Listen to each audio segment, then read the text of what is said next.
excellent in a zombie apocalypse. Now let's do some real life weapons that would be fucking terrible in a zombie apocalypse. And we're gonna do this in order of fucking least terrible to most terrible. And there's only gonna be 5 of them. Okay, they have to be real life weapons. And that's about the only rules. The only other thing is, I'm going to say feasibility to obtain. Okay? Yeah. Because there's somebody's going to be like, well, what about the fucking Davy Crockett nuclear tactical rocket launcher that, the fucking Fat Man is based off of? You can't feasibly obtain that. You can't. And number 5, starting off, is probably actually the hardest weapon to obtain on this list.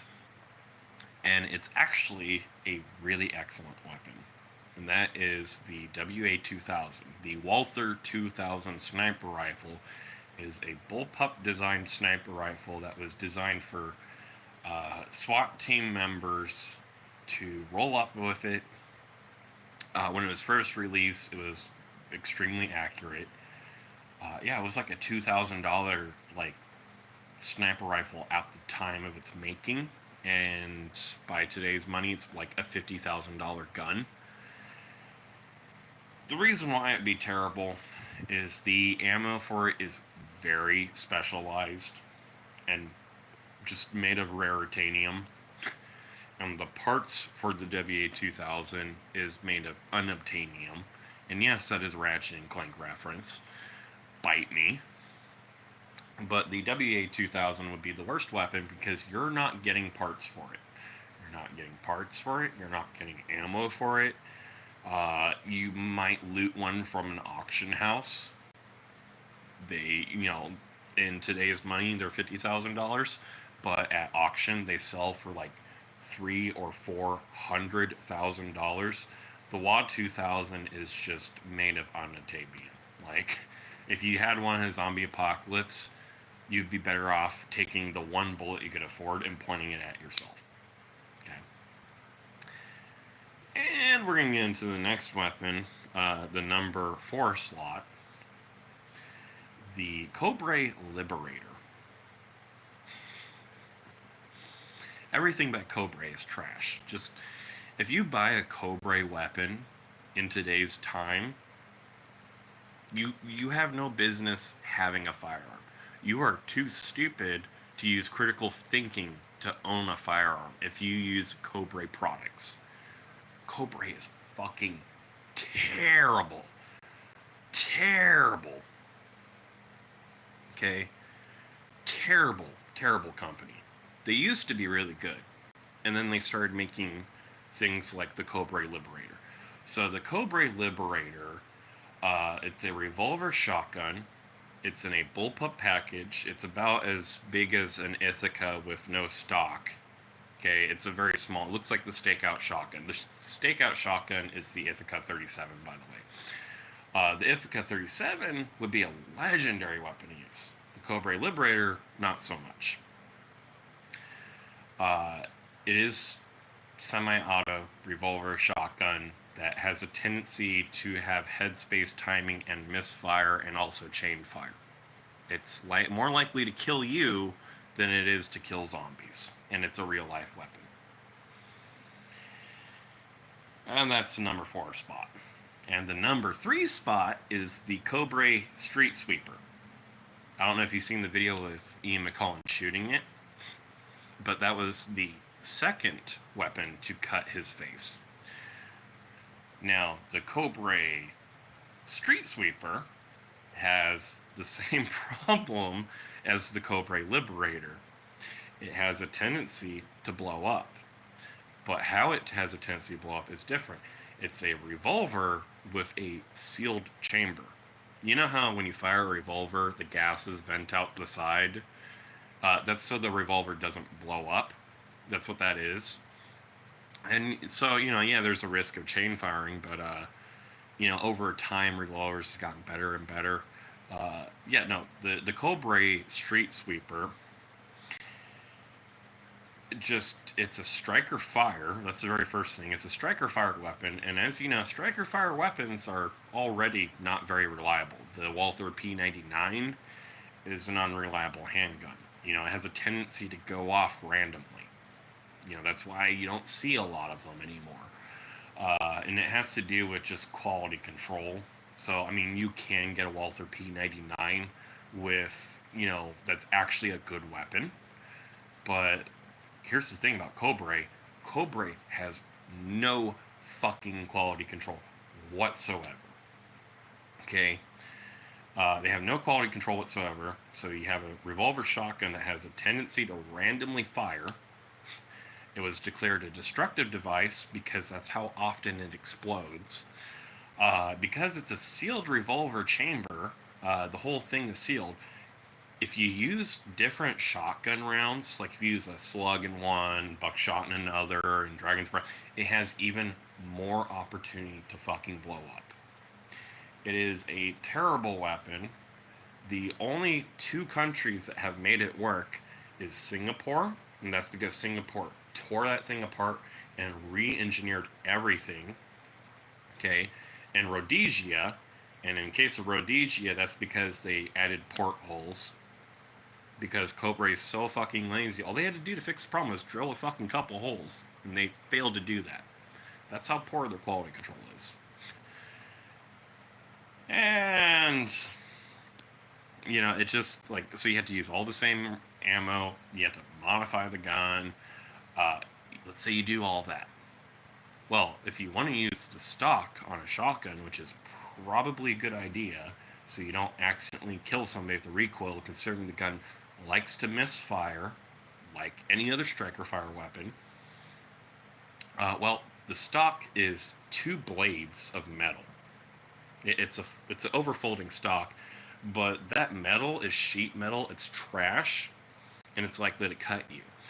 And Ian McCullen, when he was firing the Cobra Street Sweeper, it actually cut his face. It's not a good weapon.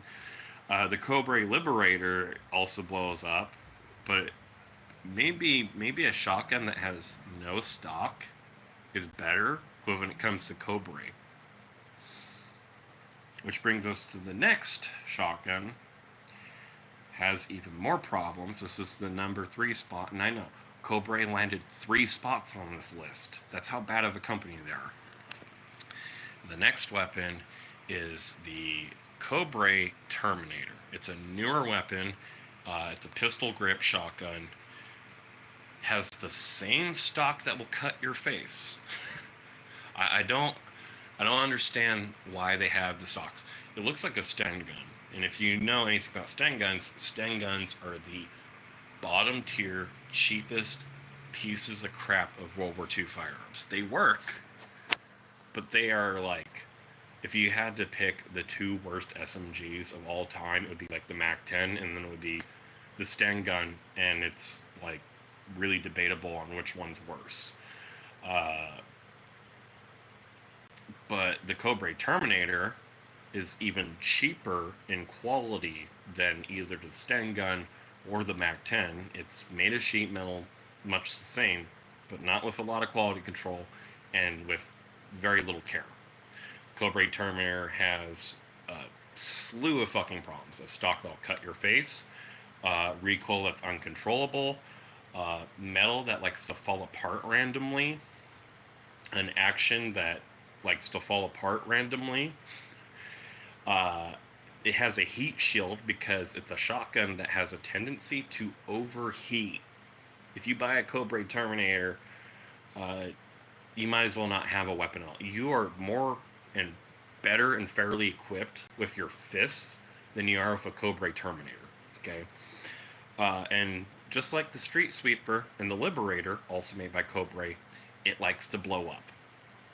Cobra makes shotguns that love to blow up. That's what they do. Now, in the number 2 slot, finally not a Cobra. Finally not a Cobra weapon. It's another shotgun, though. Shotguns would be great in a zombie apocalypse, by the way. It's just these shotguns are really, really bad. And this shotgun is worse than the Cobra. It was designed as a SWAT team shotgun that was meant to be handled one-handed with use of a riot shield. That sounds really good on paper. It's actually my favorite weapon in Black Ops 1. And it's a real gun. And if you remember, in Black Ops 1, it's a really bad weapon. In a fictional video game, it's still a bad gun. That's right. We're talking about the HS-10, the High Standard 10. High Standard was what Cobra was before they were Cobra. And they actually used to have SMGs to very high standard, hence their name. The American 180, the 22 plinking machine gun that was a less than lethal option that fired 180 rounds reliably from a dinner plate. That was high standard. They used to be a really good company, and then they slowly transitioned into crap. They had to sell off their assets, and they went bankrupt, and those assets were bought by another third party, and then that third party became Cobra. So, but the HS-10 was part of the reason why they went bankrupt. The HS-10 has a swiveling stock that like rotates and everything. It has a tendency to cut you. It can fall off. The HS-10, the whole gun body is like, it's a bullpup design that likes to fall apart.